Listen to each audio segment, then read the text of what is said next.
বাচ্চা দেখলাম রক্তাক্ত হইয়া মার বুকে কইরা রইছে। আর মুসলমান তুই 3 বেলা খাইয়া ঘুমাস কেমনে? আমার মুসলমান ভাই ফিলিস্তিনে মরতাছে। যুবক, কেন ফিলিস্তিনের জন্য আমি কাঁদতেছি?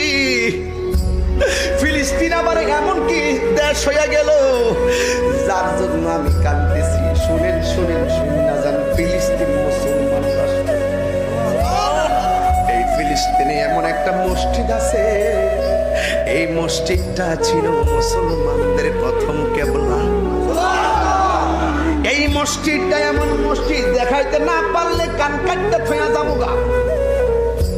এই মসজিদটা সেই মসজিদ, এই তো কোরআন শরীফের মধ্যে খুললা ফালাইছি, পাইয়া গেছি। সূরা বনী ইসরাইলের 1 নম্বর